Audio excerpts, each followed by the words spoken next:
예수 그리스도의 계시라는 제목으로 오늘 말씀을 묵상하도록 하겠습니다. 자, 1절 말씀에 보면 계시라고 이렇게 나와 있습니다. 우리가 요한계시록이라고 하는데 요한 사도가 당연히 썼고요. 자, 근데 이 계시라는 말이 무슨 뜻이냐면 가려져 있어서 보이지 않던 것을 이렇게 덮여져 있던 것을 이제 이렇게 덮어 있는 것을 이렇게 풀었다 또는 걷었다라고 하는 뜻이 있습니다. 예를 들면 암막 커튼을 한번 생각해 보시면 100% 완전히 그냥 가려서 캄캄하게, 그래서 그 암막 커튼을 치면 밤인지 낮인지 알 수가 없죠. 자, 그런데 그 암막 커튼을 쫙 열면 어떻게 됩니까? 낮일 경우는 햇볕이 들어올 것이고 또 밖에 있는 풍경이 보일 것입니다. 창밖 너머에 있는 모든 것이 잘 보이는 것이죠. 지금 계시다라고 하는 것은 그렇게 완전히 깜깜하게 있던 것을 쫙 펼쳐서 열었다라고 하는 의미가 있는 거예요. 특별히 예수 그리스도의 계시라고 하는데 이것은 예수 그리스도에 관한 계시도 될 수 있고 예수님이 직접 그렇게 열어주셨다라고 하는 뜻도 있습니다. 자, 여기 1절에 또 보여주는 건 뭐냐면 이 계시가 예수님에 관한 계시, 또 예수님이 그렇게 열어주신 계시인데 이게 지금 어떻게 해서 이 요한 사도에게 왔나, 그 순서를 잘 보여줍니다. 여기 보니까 이는 하나님이 그에게 주사, 예수님이죠. 예수님에게 주셔서 반드시 속히 일어날 일들. 자, 반드시 속히 일어날 일들이 뭘까요? 요한계시록 전체를 보면 자, 재앙들이 이제 일어나죠. 그 재앙들이 일어나서 결국은 어떻게 됩니까? 이 바벨론이 멸망하고 예수 그리스도가 다시 오실 것. 그래서 오늘 7절 말씀에도 보니까 그가 구름을 타고 오신다 이렇게 되어 있는데 결국은 예수님이 오실 것에 대해서 우리에게 보여주시고 오시기 전에 어떤 일이 있을 것인지를 우리에게 보여줍니다. 자, 그래서 그 일들을 그 종들에게 보이시려고, 여기 종들은 누구냐면 2장부터 나오는 7교회의 사자들을 여기 종들이라고 이야기를 합니다. 그리고 더 확장하면 예수님을 따르는 성도들을 종들이라고 할 수 있겠죠. 보이시려고 그의 천사를, 이 천사, 여기 단수로 쓰였습니다. 천사. 어떤 천사인지 정확하게 모르겠지만 지정된 천사를 통해서 그 종 요한에게 보내어 알게 하신 것이라. 자, 그러면 순서를 잘 보시면 먼저 예수 그리스도가 그 계시를 가지고 계시고 그것을 어떻게 합니까? 천사에게 주시고 그 천사가 요한에게 알게 했고 그 요한은 종들에게 이제 전하는 것입니다. 그래서 알게 하시는 것이죠. 그래서 2절 말씀에 보면 요한은 하나님의 말씀과 예수 그리스도의 증거 곧 자기가 본 것을 다 증언하였느니라. 요한이 본 게 무엇이냐면 하나님의 말씀 보고 들었습니다. 그리고 예수 그리스도의 증거, 예수님이 증언하신 그 증거를 요한이 보고 들었어요. 자, 그리고 이 요한이 이제 제가 3절은 제 마지막에 결론으로 말씀드리겠습니다. 이 요한이 다 증언했는데 그 증언한 것이 삼위 하나님의 이름으로 증언하고 있습니다. 4절에 보니까 이렇게 얘기하죠. 요한은 아시아에 있는 7교회에 편지하노니, 계시로 받은 이 말씀을 아시아에 있는 7교회에 편지한다고 합니다. 이제도 계시고 전에도 계셨고 장차 오실리. 이제도 계시고 전에도 계셨고 장차 오실리. 여기에서는 특별히 하나님 아버지를 얘기를 합니다. 예수님에게도 해당이 되지만 하나님 아버지를 얘기를 해요. 이와 그의 보좌 앞에 있는 7영, 그의 보좌 앞에 있는 7영은 성령을 가리킵니다.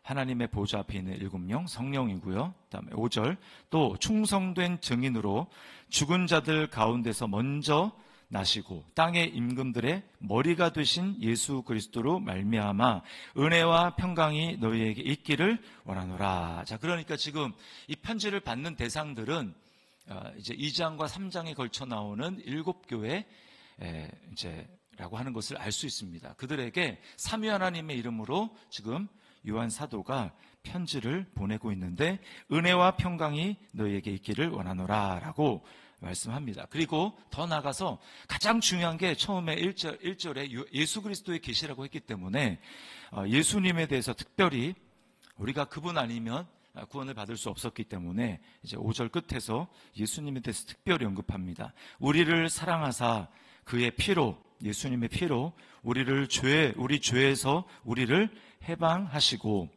그의 아버지 하나님을 위하여 우리를 나라와 제사장으로 삼으신 그에게 영광과 능력이 세세토록 있기를 원하노라. 아멘. 예수님을 지금 높여서 찬양하고 있는 것을 보게 됩니다. 이 편지를 받을 수 있고 이 편지를 읽을 수 있고 이 편지를 깨달을 수 있는 이유가 뭐냐?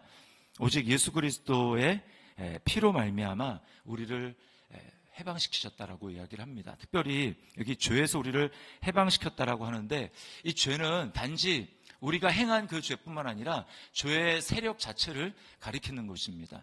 죄를 지음으로 말미암아 그 죄를 지은 사람들을 죄의 권세로 죄 가운데 빠지지 않고 그 죄로부터 죄의 권세와 그 죄의 나라로부터 우리를 해방시키신 예수 그리스도라는 거예요. 다시는 우리가 죄에서 해방시켰다는 얘기는 다시는 그 죄의 권세에 우리는 종노릇하지 않고 묶이지 않고 살 수 있는 그 놀라운 이름을 우리에게 주셨다라는 것입니다. 이게 성도의 가장 큰 특권이라는 거예요. 로마서 6장에 보면은 그래서 죄가 우리를 주관하지 못한다라고 말씀을 하고 로마서 8장에 우리가 다시는 정죄함이 없다라고 하는 이유는 그 죄의 권세로부터 우리를 해방시키셨기 때문에 그렇습니다. 이 죄의 다스림, 거기서 우리를 해방시켰다라는 거예요. 우리가 죄를 짓지만 그러나 우리가 죄 안에 있는 것이 아니라 예수 그리스도 안에 있기 때문에 우리는 죄의 권세로부터 해방이 되어서 하나님 앞에 하나님의 자녀로서 살아갈 수가 있는 것입니다. 이어서 이렇게 그리스도의 피로 말미암아 해방받은 존재를 이제 뭐라고 얘기를 합니까? 나라와 제사장으로 삼으셨다. 이렇게 말씀을 하고 있어요. 나라와 제사장으로 삼으셨다. 우리가 바로 하나님의 나라라는 것입니다. 성도가 하나님의 나라라는 거예요. 하나님의 나라, 하나님의 통치가 온전히 이루어지는 하나님의 나라. 그리고 제사장, 우리가 이 땅 가운데 하나님의 나라를 보여주고 이제 계시를 받은 사람, 눈이 캄캄하고 아무것도 볼 수 없는 이 세상에 있는 것들만 보면서 살아가는 사람들에게 우리가 이제 하나님의 나라가 되었고 예수 그리스도의 하나님의 그 제사장이 되었기 때문에 이제 이 땅에서 성도는 어떤 존재입니까? 이제는 사람들에게 하나님 나라의 대사로서, 교회는 하나님 나라의 어떤 그런 의미에서 대사관이죠. 하나님 나라가 어떤 곳인지를 보여줄 수 있는 게 바로 교회입니다. 교회 외에는 하나님의 나라를 보여줄 수 있는 세상에 존재가 없습니다. 그래서 우리가 바로 대사관이고, 교회는 그런 의미에서 대사관이고, 우리 한 사람 한 사람은 대사입니다. 하나님 나라의 대사. 하나님이 직접 우리를 불러서 하나님 나라를 사람들에게 보여줄 수 있도록 그렇게 부르신 대사라는 거예요. 그러니까 내가 아니면 사람들은 하나님의 나라를 볼 수 없고 알 수 없고 전달받을 수가 없는 그런 유일한 존재가 바로 성도고 또 교회라고 하는 것입니다. 우리는 이 엄청난 사명을 받았어요. 세상 사람들이 하나님을 좀 알고 싶고 하나님 나라를 알고 싶고 그럼 계시를 좀 열어서 좀 막혀 있는데 그걸 좀 보기를 원한다면 반드시 우리 교회를 통해야 하고 또 성도인 나를 통해서만 볼 수 있다는 것입니다. 그들은 교회 아니면 아무런 소망이 없는 거예요. 그들은 나 아니면 아무런 소망이 없는 것입니다. 그리고 이제 예수님은 어떤 예수님입니까? 7절에 그가 구름을 타고 오시리라. 각 사람의 눈이 그를 보겠고 그를 찌른 자들도 볼 것이요 땅에 있는 모든 족속이 그로 말미암아 애곡하리니 그러하리라 라고 이야기를 합니다. 우리는 간혹 이제 잘못된 휴거 이런 사상으로 인해 가지고 예수님이 오실 때 이렇게 들림 받는다. 두 사람 있다가 한 사람 들림 받고 그러면 한 사람만 남게 되고 이렇게 해서 마치 예수님이 오시는 것이 조용하게 일어나는 것처럼 생각이 되지만 성경은 우리에게 그렇게 이야기하지 않고 있습니다. 여기 보니까 그의 각 사람의 눈이 그를 보겠고라고 얘기를 합니다. 그러니까 모든 사람이 예수님을 보는 거예요. 그럴 수밖에 없는 게 데살로니가전서 4장에 보면 예수님의 오심에 대해서 어떻게 오십니까?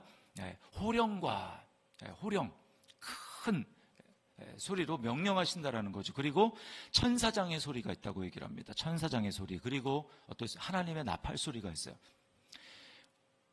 출애굽기 10계명을 받을 때에 나팔 소리가 엄청나게 크지 않습니까? 점점 나팔 소리가 커진다고 얘기를 하는데, 그래서 엄청나게 사람들이 그 소리 때문에 크고 두려워 떨었다고 했어요. 그러니까 마지막 예수님이 다시 오실 때에도 그 하나님의 나팔 소리가 퍼지기 때문에 이 세상에 있는 모든 사람들이 다 그것을 듣는 것입니다. 듣고 다 깨어나겠죠. 다 깨어나서 이게 무슨 소린가 밖에 나와서 다 볼 것입니다. 그리고 예수님은 구름을 타고 오시는데 혼자만 오시는 것이 아니라 아버지 하나님과, 그리고 이미 예수님을 믿고 주 안에서 자는 자들이라고 표현하는 그 성도들이, 이미 죽은 성도들이 예수님과 함께 구름을 타고 하나님 아버지와 함께 이 땅에 이제 오시는 거죠. 재림하시는 거죠. 모든 사람들은 그것을 다 마치 이제 밖에 지나가면 사이렌 소리가 나고 소방차 소리가 막 나면, 여러 사의 소리가 나면 도대체 이게 무슨 일인가 하고 사람들이 창밖을 열고 또 밖에 나와서 보지 않습니까? 구경을 하지 않습니까? 그렇게 마지막 때는 우리 주님이 오시는 것을 다 눈으로 보게 될 것입니다. 그래서 이제 결론, 우리는 어떻게 살아야 되는가?